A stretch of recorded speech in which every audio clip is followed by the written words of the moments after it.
não imaginava, nem de longe, nem de perto, nem alguma vez eu sonhei em fazer uma vida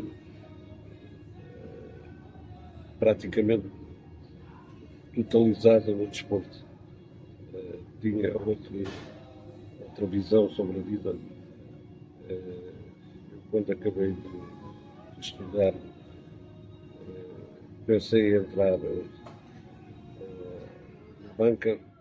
Em Portugal muitas coisas se mudaram e eu tive que, porque precisava de ganhar dinheiro, tive que optar pelo futebol.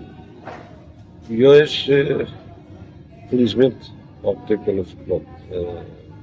Estou grato àquilo que o futebol me ofereceu, me deu, e não estou arrependido por ter seguido a carreira do futebol. Dentro de fútbol, ¿de qué cosa está más orgulloso? Não mais orgulhoso aqui ou ali, conjunto da minha vida, deixa-me orgulhoso. Consegui viver num mundo difícil. O futebol é um mundo complicado, complexo, que às vezes obriga-nos a mudar a nossa personalidade por isto ou por aquilo. Eu nunca tive necessidade de fazer. Segui a minha vida tranquilo, perdendo algumas vezes grandes objetivos, apenas porque eles não participavam na minha vida individual, no meu perfil individual. Muitas vezes eu usei algumas situações que podiam ser melhores na minha carreira, porque quis sentir sempre muito independente na forma como realizava os meus pensamentos. E não me sinto arrependido por isso. Se eventualmente alguém puder pensar, e eu também penso, que poderia ter feito uma carreira ainda melhor, eu se não fiz foi porque não quis, porque decidi optar por um caminho de tranquilidade emocional, tranquilidade competitiva, sem que para isso eu tivesse que entrar em determinados caminhos que eu não pretendia seguir.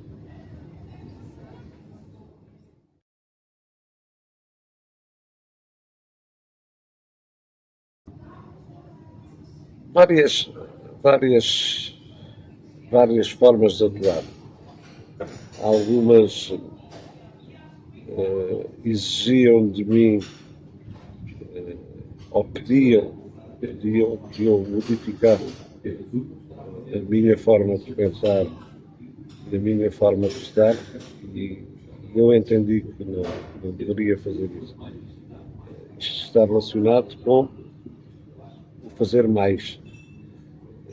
Tive bons convites das melhores equipas portuguesas, mas que não habitavam dentro da minha área de personalidade. Eu entendi que não devia fazer aquilo que me pediam para fazer, embora não pedissem nada de ilegal, mas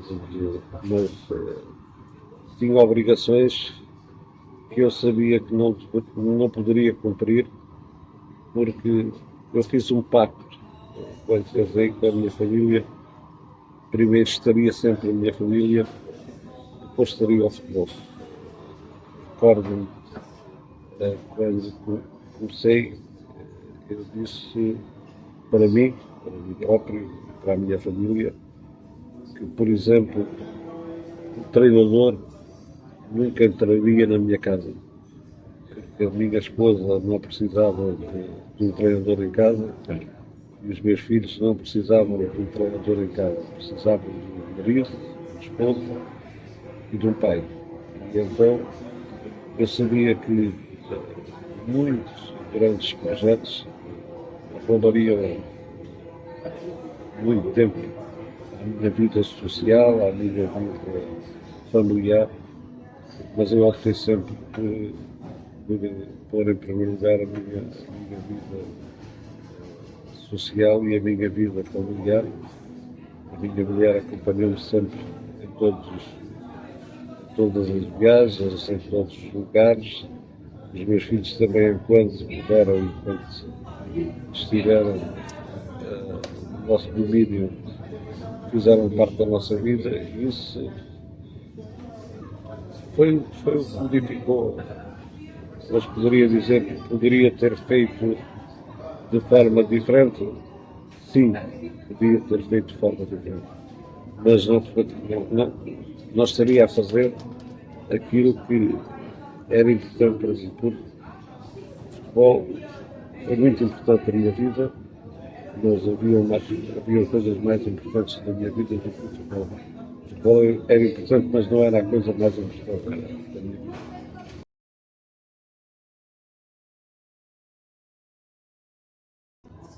Sim, quando eu decidi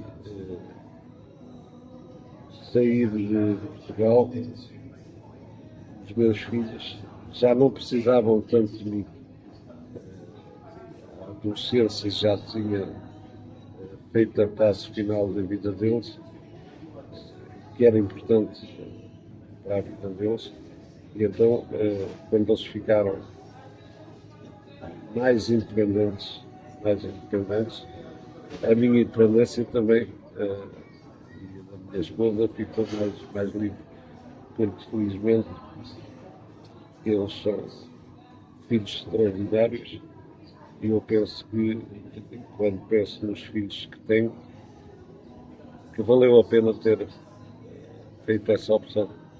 A minha concretizou-se, e o que eu perdi na minha para ajudar os meus filhos é muito mais importante do que aquilo que eu perdi.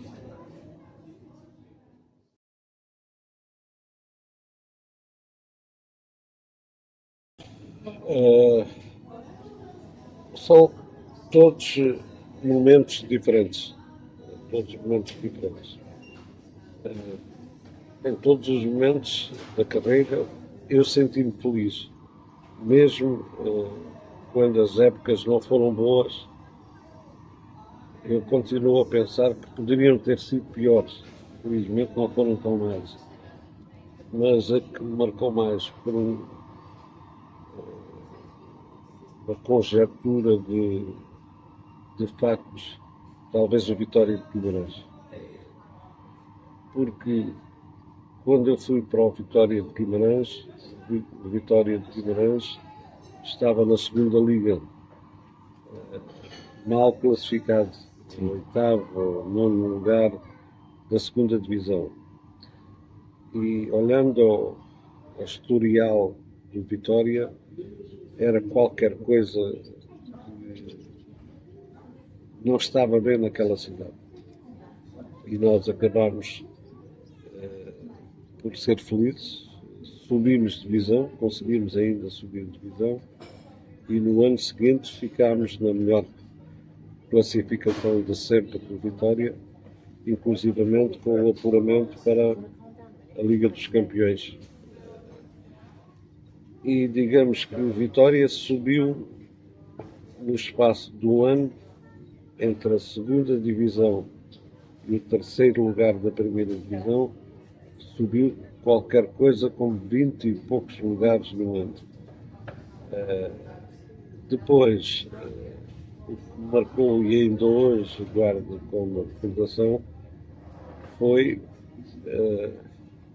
devolver à cidade a alegria. Quando eu cheguei, as pessoas viviam tristes. Eu sentia isso na rua, no contacto que tinha com as pessoas. Quando acabei, era manifesto. Recordo-me da frase que disse quando subimos de divisão, que aquilo que era mais importante para mim não era o ter subido de divisão, era ter devolvido a alegria ao povo. Isso é que era importante para mim. Cada vez que olhava para as pessoas e as via a sorrir de contentamento e alegria, valia por 1000 taças, por 1000 copas. Mas Braga foi muito bom, 8 anos em Braga. Eu quando cheguei ao Braga, o Braga estava no 15º lugar da primeira divisão. Eu deixei o Braga 2 vezes no 4º lugar, no apuramento para as competições internacionais. O Braga já estava afastado das competições internacionais há cerca de 17 anos. Mas não posso esquecer Leiria e a final da taça. Foi a melhor época de sempre de Leiria, o 5º lugar e a final da taça, com apuramento para as competições internacionais. Eu não devo classificar qual é o melhor momento, porque se eu classificar o melhor momento, eu estou a ser injusto com alguns momentos muito importantes da carreira. E alguns momentos importantes da carreira podem não ter nada a ver com a classificação. Talvez que algumas vezes em que fiquei em 10º lugar tenha sido muito importante por ter superado dificuldades que não esperava encontrar, mas que encontrei e que foram sobrepostas ao êxito.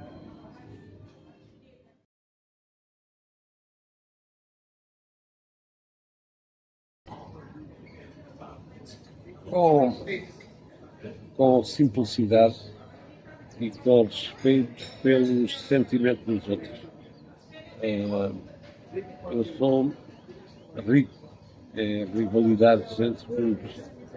Olhanenses parece uma rivalidade histórica e boa que eu vivi na minha própria casa quando fui para o Farense. O meu pai não gostou nada da ideia. Eu hoje estou muito grato ao Farense, situação de gratidão eterna que fez muito por mim. Depois vivi outra rivalidade histórica, Braga-Guimarães. Eu sou o treinador com mais derbys Braga-Guimarães entre as duas partes. Fiz 21 derbys entre Braga e Guimarães. Fantástico, fantástico. Tive o privilégio de viver esse sentimento nos dois lugares. 8 anos no Braga e depois 2 anos e meio na Vitória de Guimarães. E, portanto, senti na prática o pensar de cada um das rivalidades. E vivi uma outra muito engraçada, Nacional Marítimo, na ilha, e adorei a forma como eles sabiam gerir as rivalidades. Inimigos, entre aspas boas, dentro do campo, mas depois cá fora, recordo que algumas vezes com reuniões entre famílias, eles não discutiam nem falavam do jogo que se aproximava para não causar distúrbios nas famílias, porque na mesma família havia elementos do Nacional e elementos do Marítimo. E eu achava engraçado que eu metia-me, picava os dois e eles diziam não falamos de futebol esta semana, só falamos de futebol depois do jogo. São sentimentos, são culturas, digamos, culturas, neste caso, clubísticas, de respeito e de adversidade, algumas vezes levados ao exagero por parte de poucos, mas muitos, que não deviam de haver, levando ao extremo essa rivalidade. Foi, foi uma experiência fantástica e ainda bem que eu pude viver essa experiência. O Zamalek é um clube histórico do mundo árabe, do mundo africano, tinha 4 ou 5 ligas de campeões africanos já, passava por uma fase difícil. Eu recordo-me que no ano que estive lá, conheci 10 vezes mudanças de direção durante o ano. Praticamente todos os meses mudava a direção, a administração do clube. Isso foi muito difícil. Mas, de momento, eu vejo num clube com 20 milhões de adeptos. Qualquer coisa impressionante. Eu não tinha no estádio, nos treinos, menos de 3 mil pessoas. E para mim foi um choque. Foi um choque, mas foi um choque que eu ganhei. E aí eu percebi que o conhecimento que eu levava da Europa, considerado também por mim o melhor conhecimento do futebol, em termos genéricos da metodologia de treinar uma equipa, não servia nada lá naquele momento. E aí eu percebi que não valia a pena partir com ideias pré-determinadas sem saber o que era a minha realidade. E então deixei de ter ideias, passando a ter ideias só depois de conhecer a minha realidade. Foi com surpresa que o primeiro treino, os jogadores interromperam o treino e começaram a rezar no relevado. E para mim foi uma confusão enorme, que depois percebi naturalmente. Foi no Egito que aprendi a fazer o Ramadão, porque queria ter respeito pela religião muçulmana e queria saber os efeitos, porque treinava os jogadores que faziam o Ramadão. Eu queria saber por quem fiz 12 dias do Ramadão e consegui juntar a prática de ajudar o meu conhecimento, ao mesmo tempo que pedia que eles me oferecessem diferentes formas de cultura, de estar, de viver. O Zamalek é um clube de quem eu sou ainda apaixonado. Sigo com regularidade nas redes sociais do Zamalek e fiquei com saudades imensas do Egito. Depois, o Egito abriu uma porta para outro tipo de pensamentos. O Egito tem uma cultura multimilenária, muitos anos, e felizmente eu percebi que o Egito era uma fonte de inspiração para eu me adaptar a novas realidades. Quando depois já fui para o Dubai, também para o mundo árabe, já sabia muito da lição que era diferente e já fiz algumas coisas no Dubai que era aplaudido porque já tinha aprendido no Egito, respeitando a religião deles, rezando inclusivamente com eles. Eu às vezes ia às mesquitas com os jogadores, de fato treino, porque o europeu não podia entrar. Eles ficavam felizes por eles acompanhar na religião deles, mas dizendo sempre que eu não abdicava do meu cristianismo. O facto de ir ia por respeito. Depois fui para um país fantástico, a Tailândia, onde eu percebi que as crenças finalmente existem no futebol. Há crenças, quer particulares dos jogadores, quer coletivas, e eu pensava que as crenças não tinham significado, mas têm muita importância na maneira de gerir o futebol. A cultura também, o respeito pela idade, coisa que nos países mais avançados da Europa quase não se vê hoje, pelo menos em Portugal não se vê. O culto da idade, o facto de os budistas acreditarem sempre que por muito mal que seja o dia que vem a seguir será melhor. Será melhor. E depois tive uma surpresa fantástica, adorei estar na China, embora seja completamente diferente a maneira como eles fazem a gestão do futebol do que se faz na Europa. Mas foi fantástica a experiência, enriquecedora. Sim. E não vejam isto no aspecto só monetário, que se ganhou mais dinheiro, é verdade, mas vejam isto no aspecto social, de estar, de pensar. Posso dizer uma coisa com frontalidade. Eu ganhei muito como pessoa ao conhecer novas culturas, novas religiões, novas crenças, novas formas de estar.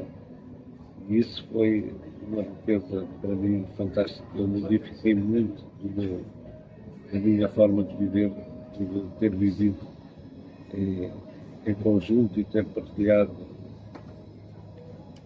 políticas diferentes, crenças diferentes, religiões diferentes.